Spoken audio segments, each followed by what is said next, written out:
오늘은 사무엘상 10장에서 12장까지의 말씀입니다. 10장으로 가시면 사무엘과 이제 사울이 만나게 되죠. 그리고 사무엘은 그의 머리에 기름을 붓습니다. 그리고 하나님께서 그를 이제 왕으로 세우셨음을 이야기합니다. 그리고 후에 이제 길갈에 가서 7일을 기다리면서 하나님께 제사를 드리고 이제 후에 해야 할 일에 대해서 이제 구체적으로 가르치겠다고 그에게 이야기를 하게 되죠. 하나님께서는 사울에게 새 마음을 주십니다. 새 마음을 주셨다는 것은 사울이 이제 변해서 새 사람이 되었다는 것이죠. 하나님께서는 사울이 이제 진정한 왕이신 하나님의 종으로서 이스라엘 왕의 역할을 감당해 주기를 원하셨습니다. 하나님의 뜻을 이제 그 땅 가운데 나타내는 진정한 하나님의 다스림을 그가 이제 구현해 주기를 원했던 것이죠. 이런 차원에서 하나님의 영이 사울에게 이제 임했고 새 마음을 가진 새 사람으로 사울이 변화되었던 것입니다. 10절에 보면 하나님의 영이 사울에게 크게 임하여서 그들 중에서 예언하였다고 이야기합니다. 이제 왕에게 기름 부음 받고 또 하나님의 영이 임해서 이제 예언까지 하고 있는 그런 상황인 것이죠. 당시로서 봤을 때는 굉장히 이제 자랑할 만한 일이었고 이제 으쓱할 수 있는 순간입니다. 왕도 됐고 이제 하나님의 영이 크게 임한 증표들이 나타나고 하니까 자랑할 만한 일인 것이죠. 그러나 16절에 보면 그가 이제 숙부를 만났지만 왕으로서 기름 부음 받고 자신이 예언한 일에 대해서는 이런 방구 한마디도 이야기하지 않습니다. 어찌 보면 이제 사울이 굉장히 신중하고 보기에 따라서는 또 굉장히 겸손한 모습이라고, 사울의 초기 모습이라고 할 수 있겠죠.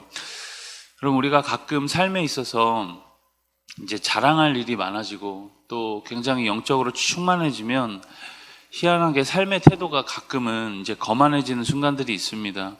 자신 있는 모습이 뭐 좋기는 하지만 그것이 너무 또 지나칠 때가 있죠. 우리가 항상 이러한 삶의 순간들을 조심할 필요가 있습니다. 사울은 충만한 영을 받고 또 새 사람이 되어서 예언까지 하는 사람이 되었지만 이 삶의 태도에 있어서는 굉장히 또 신중하고 또 절제된 모습을 볼 수 있습니다. 후에 사울을 왕으로 선출하는 방식을 이제 제비뽑기로 한 번 더 이제 진행을 하게 되죠. 결국 하나님의 섭리 가운데 이제 백성 중에 사울이 왕으로 이제 제비뽑기로 선출이 됩니다. 그런데 그 순간에도 이제 사울은 진보다리에 숨어서 이제 어찌 보면 겸손한 것인지 좀 위축되어 있는 것인지 정확히는 알 수 없지만 이것이 사울의 처음 모습이었습니다.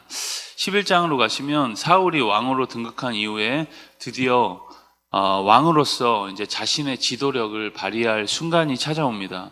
암몬 사람들이 길르앗 야베스 사람들을 이제 위협을 하게 되고 이에 길르앗 야베스 장로들이 암몬에게 7일을 좀 기다려 달라라고 요청한 후에 전령들을 통해서 이스라엘 전체에 구원을 요청을 하게 됩니다. 그런데 기브아에서 그들의 요청에 이제 반응을 하게 되죠. 그것은 이제 기브아라는 곳은 사울이 거주하는 곳이었고 기브아 주민들은 이제 전령들의 소식, 암몬이 쳐들어왔다라는 소식을 듣고 소리 높여 울게 됩니다. 그런데 그 울음소리를 이제 밭에서 일하고 있던 사울이 듣습니다. 이제 아직 왕정 체제가 자리 잡지 못한 때였기 때문에 공식적으로 왕이 된 이후에도 사울이 지금 밭에서 일을 하고 있는 거죠.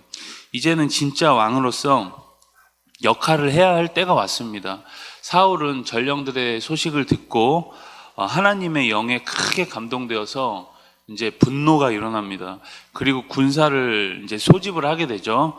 그 소집한 숫자가 이스라엘 이제 북이스라엘 자손이 30만 그리고 유다 자손이 3만 명이었습니다. 그러니까 총 군사 33만 명이 이제 베색이라는 곳에 모여서 이제 전쟁에 출전할 준비를 하게 됩니다. 이제 사울이 지도력을 발휘해서 많은 군사를 모으게 된 거죠.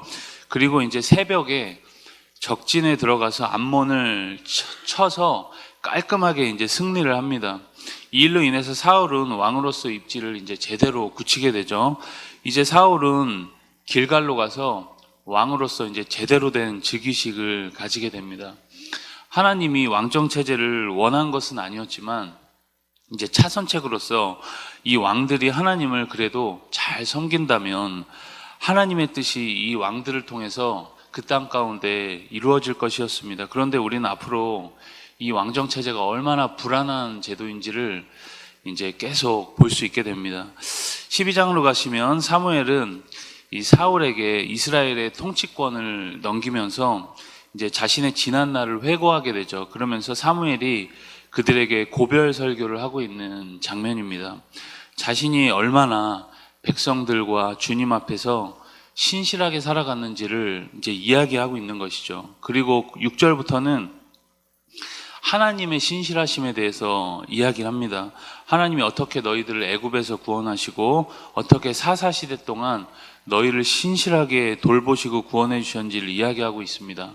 그러면서 백성들에게도 하나님의 신실하심을 따라 너희도 신실하게 살아갈 것을 요구하고 있는 장면입니다. 우리 12장 24절의 말씀을 함께 읽겠습니다. 너희는 여호와께서 너희를 위하여 행하신 그 큰 일을 생각하여 오직 그를 경외하며 너희의 마음을 다하여 진실이 섬기라. 너희를 위하여 행하신 여호와의 큰 일을 생각하면서 마음을 다해서 진실하게 그를 섬기라. 그런 요청이었던 거죠. 여러분, 하나님은 언제나 우리에게 신실하십니다. 거짓이 없으시고 또 약속하신 것을 반드시 이루시는 분입니다. 우리 역시 하나님의 신실하심을 기억한다면 그 신실하심에 우리도 걸맞는 삶을 진실로 살아내야 합니다. 오늘 우리에게 주어진 삶 속에서 우리가 하나님의 신실하심을 기억하시면서 주신 삶을 믿음으로 또 오늘도 잘 감당하는 한 날이 다 될 수 있길 주님의 이름으로 축복합니다. 우리 사사기 사무엘상 10장에서 12장까지의 말씀을 경청합니다. 주의 말씀은 내 발의 등이요 내 길의 빛이니이다. 아멘.